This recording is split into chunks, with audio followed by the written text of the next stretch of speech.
Okay, so welcome back, and now we're moving on to our last section in our our skills-based piece today. And really what we want to do is, I suppose from a home economics perspective, both myself and Anne know that basic embroidery can seem a bit complicated initially, but actually when you get into the skill of it, it's really good for the development of a number of skills. Both concentration and relaxation, actually it works really well for both of them, because your ability to focus on a singular task and really attend to that singular task is very good for just allowing some of those stresses and anxieties to just literally drift away as you get lost. It's a bit like, and we've seen a really big upsurge lately in mindful colouring. Well, this is it's very much a much more kinesthetic version of that, and it's a little bit slower. But what we're going to do is look at one specific stitch. There's loads of different embroidery stitches, and loads of ways that you can use those embroidery stitches in a very basic way, all the way up to a really complicated way. But the stitch that Anna's going to demonstrate today is a stitch that can be used across a whole series of techniques to both make small gifts, to make more complicated images, and it's called a cross stitch. And Anna's going to demonstrate that and show us a number of different ways that we can use that cross stitch to either make gifts or to do a small task and a small activity. But again, remembering with any of these skills, make sure that you've practiced, make sure you have the right equipment, make sure you consider health and safety, especially when we're using the needles, and we use a larger needle, and Anne will explain all of that today. So I'm going to hand over to you, Anne. Great, yeah, thanks Billy. So, like as Billy said, this is actually really easy. It's a cross stitch, so it literally is what it says in the tin. And I just have a few pieces just to show you first to make sure that you're kind of set up. So you have what's known, we have these are canvas basically with squares in them. I don't know if you can see that or not. And all I've done with that is I've just cut it into the size that I want to use it. So the Ada is actually the fabric version of this, and the square is much smaller. So when you're starting off, the plastic canvas actually is a great way to start until you improve your technique, because obviously the fabric itself is quite closely woven, so identifying the squares can be a little bit more challenging. And another version of it here is this is just a paper version. And again, the holes are bigger and you can see them, so it's easy to work with, and it's a nice one to start with. And you can actually see there, you can see the cross stitch there quite easily, and you can just see that it's over and back. And then a very simple back stitch is another one that can be, taught very, again, it's just a different angle on the cross stitch really, so that can be used quite easily.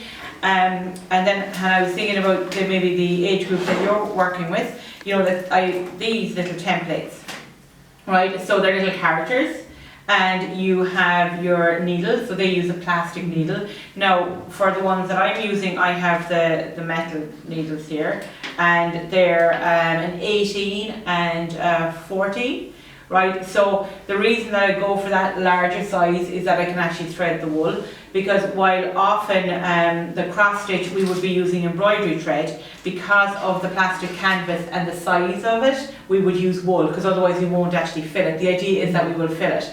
And likewise with this one, you have the embroidery thread here, and you have the little needle, and it actually fits through quite easily. So I think for the age group that you're working with, Hannah, that would actually work quite easily for them. Yeah, I mean, you definitely have to do the embroidery, put it in through the needle hole, or the eye of the needle. That's you'd have to do that in secondary. You have to have that ready for them first, for sure. So you have to be set up for this. Because that could cause quite a lot of stress.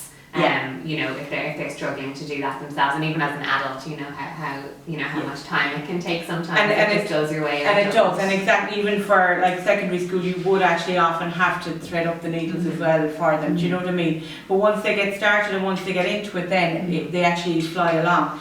So I suppose, like Billy said, there's different things we can do with it. One of the most simple ones is you can actually put into a card. So, if you take a card like that, and you can just take your piece and you can pop it on the back here, and then whatever design or whatever colour that you chose, you can just pop, it'll be there, and then obviously you can write your own message in there. So that's one thing that you can do with it. Another piece would be a box, a photo box. So if you get the photo box, once you've made your piece, you can actually pop it into the photo box and you can have it in your room, or it can be given as a gift, or you can have a thematic approach to it. So if it was coming up to around Christmas, you know, or it was somebody's birthday, or it was maybe Easter, you could actually do it that way, you know. Another nice one that can be done is with the little bookmarkers. Now these again these are just paper, literally, and the kids can colour them in, and then they can actually do a very simple cross stitch on it. But likewise, the beauty with the canvas, the plastic, is you can cut it. So for the older age group, perhaps if you wanted to make a bookmarker, you know, all you've got to do is measure it out and then cut it and then do the cross stitch on it, and you have a bookmarker. You can, as you progress with it, I suppose, you know, even the motivational pieces we were talking about this morning, you could actually do some of that on it if you wanted, you know. But again, you would it's practice, but because it's repetitive, it can be quite soothing and calming actually, and quite restful in fact for the students when they're actually working through them. You could do a piece for your bunting as well. I was just thinking there, if you wanted to have that theme running through your bunting. Absolutely. If you wanted to add to it. Yeah, and the pattern that you chose, you know, would very much depend on what you want actually, because it's easy in relation to, while you can buy commercial patterns for the Ada and you can do it that way, but let's say when you're using something like this, you can actually use the permanent marker to put on your design, right? So that might be the first thing that you would do, and I suppose that would be important too, that people don't feel that they need to create a scene. But I know from my own experience doing this work with students, where they've actually created the drawing or the art scene themselves, and then they've actually transferred it onto their canvas, and then they've actually stitched it. So they've chosen the colours and they've done everything like that, and then when you actually see the finished product and the drawing that they started with, you can see, you know, how similar it is. And I think that's where maybe you might go back to the SMART target sheet when you're thinking about a piece of work that you might do. You know, is it achievable? Is it realistic? It's just looking to make sure that initially the focus here is building the skill to be able to do the basic technique.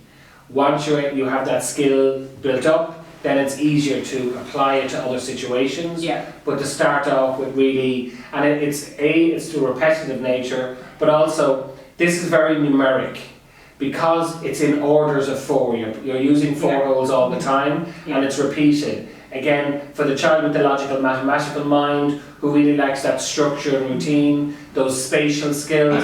So you'd be amazed, a lot of young people that love things like Lego will really like this, because it's the unit structure of it that allows you to build it up and then maybe change the colour, do different stitches, etc. on the basic template. Yeah, and that's probably, you know, for the initial one, you are probably just better off sticking with a simple, you know, the cross stitch, maybe 1 or 2 colours, and leaving it at that, you know. If, you know, a student would like to be a little bit more adventurous, something like the letter of their names, or something small like that, and literally all you're going to do is, you know, you're going to transfer it onto your canvas, and it will go very, very easily. So like, even if you just take the letter B, let's say, right?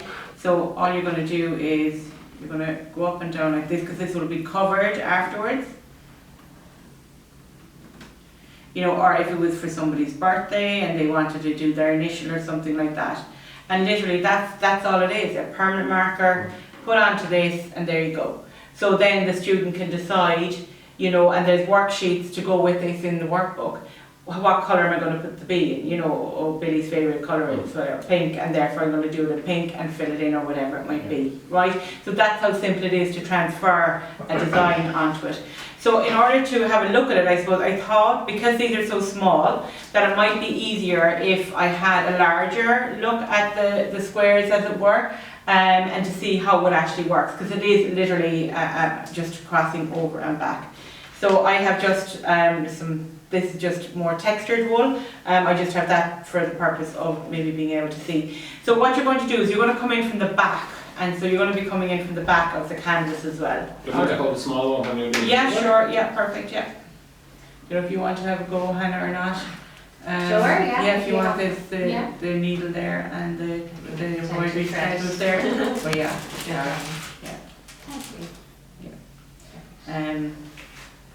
So basically all you're going to do is you're going to come in from the back. Alright, now the first one that you're going to do is, because we need to secure it, right? Now I've actually put a little knot on the back of that, okay? Now often you would do a back stitch to secure it, but to start off with, the knot will be fine. Then what you're going to do, because it's diagonal, you're going to come, it's a cross stitch, so you're going across basically. So you come down and in you go there, like that, and you pull it through, like so. Okay, so that in itself is a stitch. That's called the half cross stitch. So sometimes what you can do is you can actually then move on and do it another way, but we're going to go back and make it the cross stitch, okay? So then what we're going to do is we're going to come through here at the back. Alright, so come out this one and then come up here to this one, like that, and there you have your cross stitch.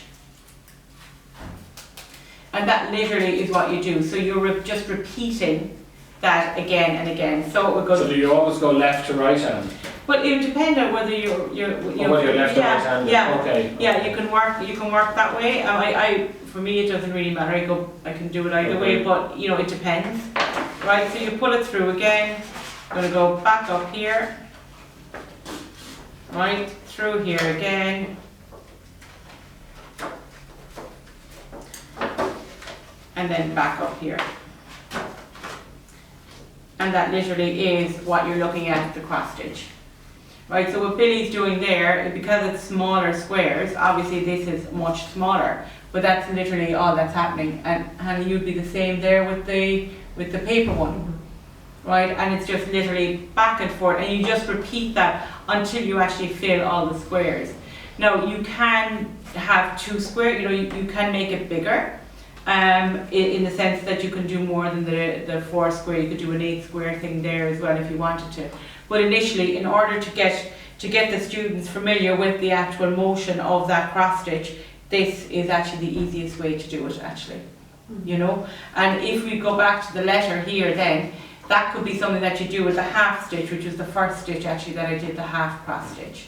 Now when you get to the end of it then, and you want to finish it off, so if you were giving it as a gift or something like that, you would probably be inclined to do the half crossed all the way around just to finish off the edges so that it looks a little bit prettier than it is. But if you're putting it in the card, then you know, because you're going to have it in there, it's actually going to look okay, you know, like that. So when you have it finished, now initially this is something that you may start at the very beginning of the program, and the student might have it finished until the end. Because when you're doing something, say like what Billy's working at there, or if the student chose to do something a little bit bigger, it will take them that time. Because they could very easily spend an hour a day actually doing this. You know? It's something that let's say if they've done their playlist, one of the activities we're going to do for when you're is developing a playlist of music that you like. So even again, having opportunities to use the music to help you kind of relax, as well as at the same time doing your cross stitch. Yeah, and I suppose it's very easy for the students to get into actually doing it. And you know, as it progresses, and like as you said, using the SMART goals, but you can do Winnie the Pooh, you can do, you know, Pokemon, you can do their favourite football club or soccer club, the crest for that, and use your permanent. All you do is print it off, put that over your photocopy, and use your marker to fill it out, and that's it. And then they fill in the actual Winnie the Pooh or Minnie Mouse or Mickey Mouse or whoever it might be. You know, or like I've had students who might have done, you know, tractors, because that was something that maybe they were from a farm and that was something that they wanted to do. I've had people who do the Hurley crest, you know, because they're very much into camogie and hurling and things like that. So, like, I suppose it's endless really what you can do with it, but the starting point is probably where what Billy's doing there, is to actually just get into the stitch, and then after that you can look at expanding it really. And if you want to stop the stitch now and change colour, yeah. How do you finish it? So if you want to do that, right, which you would do sometimes because you're changing colours, or if you're doing your design, you can do it 2 ways. You can either have the needle that you have there, just wrap it up and just leave it there in the back of it, because you'll probably come back to it again, and thread up another needle and start there. If you've only got one needle, then all you can do is you can actually do a back stitch, which is the same stitch over the same spot again. Yeah. Just cut it off and then start your new colour. Okay. And then when you want to go back to that colour, just do the back stitch again and get started. Okay. So that's And really... when you do the back stitch, do you go back into the stitch then to just pull it through and tighten it off like that's that? all, yeah, just to tighten it off, yeah.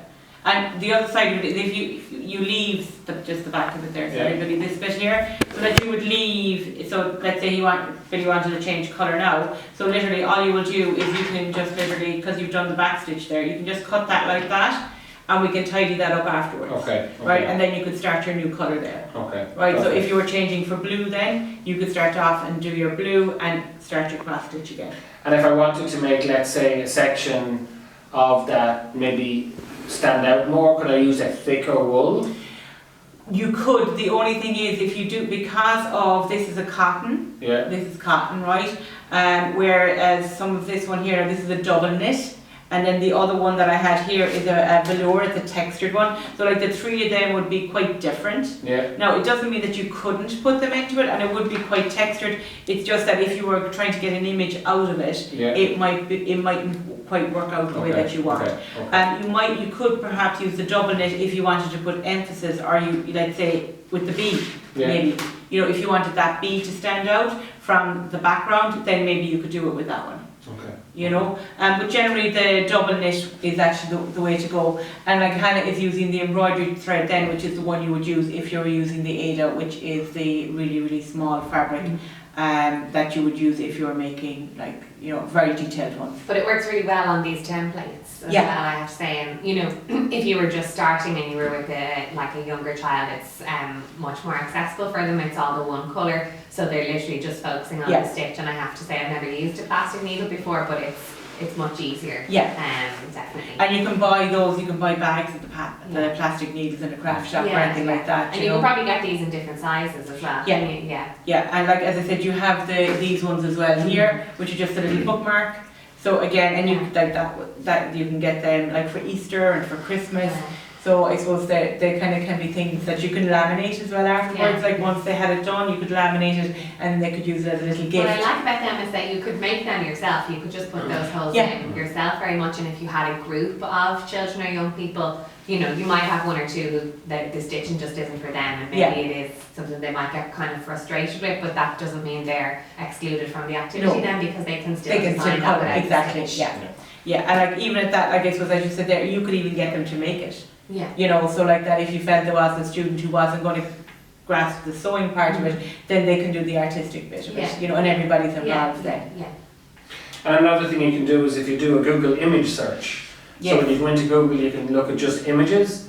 If you look up either Google Images and you look up simple cross stitch patterns, simple examples of cross stitch, you really get a sense of, once you get this basic technique right, there's so much you can do with it, and it's very, very relaxing. The key is to just get the basic hand movement of that single stitch right, and after that, think about it like a very gentle colouring in. So it's a really slow, mindful colouring in, but what you get is a much more kinesthetic, a much more physical experience than you do maybe with the traditional colouring in using colouring pencils or crayons. So with that. But you also get, and you can even see I'm doing it here, I'm very kinesthetic, you also get that sensation of the thread, you're moving the thread through your fingers as you're actually sewing, and all of that is feedback. And again, for some people that will be really helpful, for other people they won't like it at all. They might like different textures of the wool, like the wool that Anne used there. Some kids might really like that, you know. And you can get that wool that's got, I don't actually know the name of it, but it's kind of, it's almost like crushed velvet kind of. Yes. The velour, Perfect, so that's a really simple technique called cross stitch. It's one, again, it's a very basic skill, but it's a skill you can use at a very basic level and work up to a very, very advanced level as well. So it's very easily adaptable. It's something that you can use in a way to, again, using the templates and the materials. And all of those materials are generally available in what we would call as haberdasheries, material and fabric shops, but also in most craft shops, and easily accessible online as well. Yeah, I mean the canvas, the plastic canvas probably will be probably the most specialised thing that you'll have here, and it probably will be the craft shops you know, your local one, or some of them will deliver from online as well if you can't get it. And like this is quite a large one that we have here, but you can actually get smaller ones. You can actually get well, I cut it, you can actually buy them that size. You know, so that if you had a group of students that you were going to be working with, you could actually just buy them all that size. You don't have to go with this one. And that's the other, that there's a wide variety in sizes as well. I just find the larger one useful because it means I can cut it to whatever size I want. But for the purposes maybe of this, it might be easier to get them in that size. Excellent. So thanks very much. And now we're going to move on. That's the end of our skills section. And we're going to move on now to our next section, which is really looking at exploring. We touched it a little bit earlier on in the hope and optimism section around, or at the beginning of this, around kind of your 3-2-1 strategies. We're going to look at some of the techniques, some skills, some practical stuff around helping keeping calm and centred. So thank you very much.